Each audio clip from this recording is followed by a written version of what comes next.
TRADCAST Express.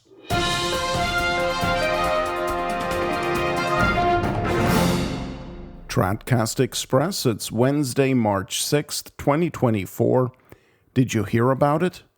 Last Friday, on March 1st, Pope Francis had some tough words for gender ideology.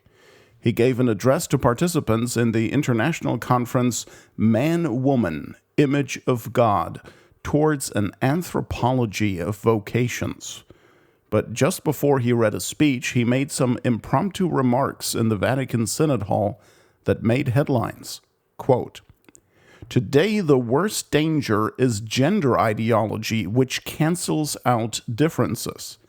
I asked for studies to be made on this ugly ideology of our time, which erases differences and makes everything the same. To erase difference is to erase humanity." Unquote. There you go. There you have it. Francis is Orthodox. You heard it. He's ripping that evil gender ideology to shreds. Bam! Yeah, it's just too bad that his strong words don't match his actions. I mean, you know which ones speak louder, right? In terms of actions, Francis has been bending over backwards to facilitate the introduction of transgenderism into the church, into parish life.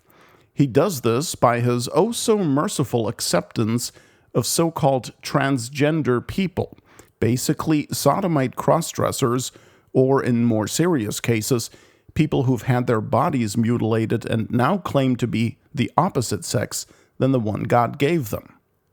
There's no question that such people need help, but not the kind Francis is offering them. By his actions, and sometimes even by his words, he assures them that they are fine the way they are. To prove that, let me read to you just some of the Novus Ordo Watch headlines of recent years in which Francis, directly or indirectly, helped to affirm gender ideology, along with LGBTQ whatever, and helped to homosexualize his church. Here we go. Vatican opens way for transgender godparents, baptisms, and marriage witnesses. Podcasting Francis tells transgender person, God loves us as we are. In message to LGBTQ Catholics, Francis confirms aberosexuals in their identity. False Pope calls for sodomite civil unions, wants children of gay couples to be raised in church. Francis praises none for building homes for transgenders. Francis assures parents of sodomites, God loves your children as they are. Francis tells gay atheists, it does not matter how you live your life, you do not lose your dignity. Francis tells homosexual, God made you like that. Welcome to the peripheries. Francis receives sex-changed woman and her fiancé. And one headline from Tradition in Action. Papal blessing for transgender prostitutes. You can find all of these headlines linked in the show notes for this episode, TRADCAST Express 187, and they will take you to articles where you can find more information about what exactly Francis said or did and where to find it. So there is full documentation. So Francis talked tough on gender, but his actions tell a different story. And that's a typical strategy for the man. We've seen it before. For example, on abortion. He rarely addresses the topic, but when he does, he's got strong rhetoric. But then, at the same time, he is happy to invite major pro-abortion people into the Vatican without even a hint of rebuke or displeasure. Look up Francis receiving Emma Bonino, for example, or Jeffrey Sachs, or Nancy Pelosi, or Joe Biden. It's always the same story. The conservatives get the words, the liberals get the actions. Francis is a man of practice over theory, of action over doctrine. Remember, in his 2013 exhortation Evangelii Gaudium, paragraph 233, he spelled it out, quote, "Realities are greater than ideas," unquote. In other news, the Recognize and Resist publication The Remnant has the infuriating habit of leading souls very close to the truth, but then dissuading them from proceeding any further. We see this, for example, in a January 29th, 2024 article by Robert Morrison entitled, "By Counteracting the Messages of Fatima, the False Shepherds Demonstrate the Key to the Third Secret, Apostasy at the Top." Well, what do you know? False shepherds who are apostates at the very top of the church hierarchy. Now, who might that be? Don't you go there, though. The false shepherds were already present, Morrison says, in the decades following Vatican II. But don't you dare say that if they're false shepherds, then they cannot be the Roman Catholic hierarchy, because the Catholic hierarchy consists of the true, that is, the lawful shepherds, which is kind of the point of Christ establishing a visible church with a hierarchy to begin with. Morrison concludes with an exhortation, quote, "Those who rightly want to remove Francis from his unholy occupation of the papacy must also be willing to abandon everything about the Vatican II revolution that led to the great apostasy that ushered Francis into the Vatican," unquote. So there we go once more. There's apostasy, which we must remember is nothing short of the complete abandonment of the Catholic religion. There's apostasy at the very top of the Catholic hierarchy, says Morrison, such that these people are actually false shepherds, and especially one chief false shepherd who nevertheless holds the papacy. But don't worry, you can wish to remove him, as long as you also reject the apostate magisterium of this man and his revolutionary predecessors.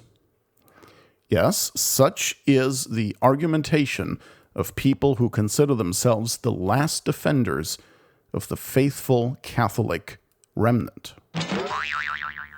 You know, this is all rather serious business. In 1927, Catholic seminary professor Father Sylvester Berry published the first edition of his book, The Church of Christ, an apologetic and dogmatic treatise.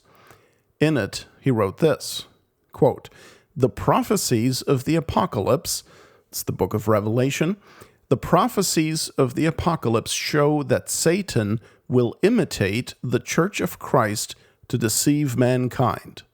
He will set up a church of Satan in opposition to the Church of Christ. Antichrist will assume the role of Messiah. His prophet will act the part of Pope. And there will be imitations of the sacraments of the Church. There will also be lying wonders in imitation of the miracles wrought in the Church," unquote. You can find that on page 119 of the 1927 edition and on pages 65 and 66 of the 1955 edition of Father Berry's book, The Church of Christ.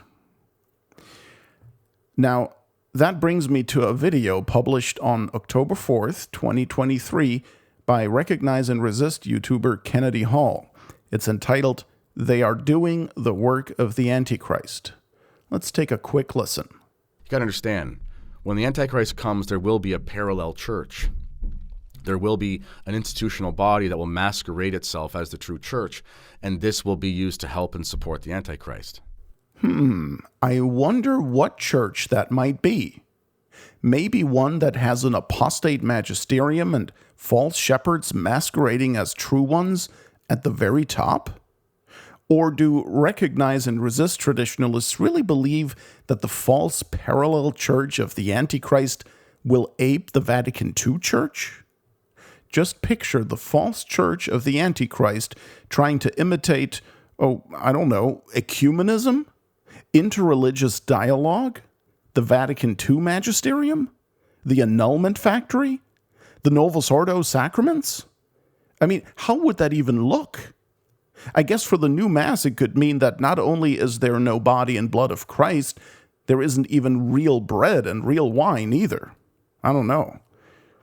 In any case, it's obviously absurd and silly to think there is yet to come some demonic anti-church that will fool people into believing it's the Novus Ordo Church. So therefore, either the institution of which Jorge Bergoglio, Francis, is the head, is the Roman Catholic Church established by Jesus Christ, in which case a future anti-church would be imitating it, or the institution headed by Francis is not the Catholic Church, and then he's not the Pope, and we can't have anything to do with him or his church. What we definitely cannot have is a sort of mishmash between the two alternatives. Somehow it is the Catholic Church and Francis is the Pope, but nonetheless, the Pope and the Church are doing the work of the satanic anti-church, preparing the way for the Antichrist. In which case, what would we even need that demonic ape of the Church for? Obviously, such a scenario is complete absurdity, not to mention heresy, that would quickly lead to, what do you know, apostasy. TRADCAST Express is a production of Novus Ordo Watch. Check us out at tradcast.org, and if you like what we're doing, please consider making a tax-deductible contribution at novusordowatch.org/donate.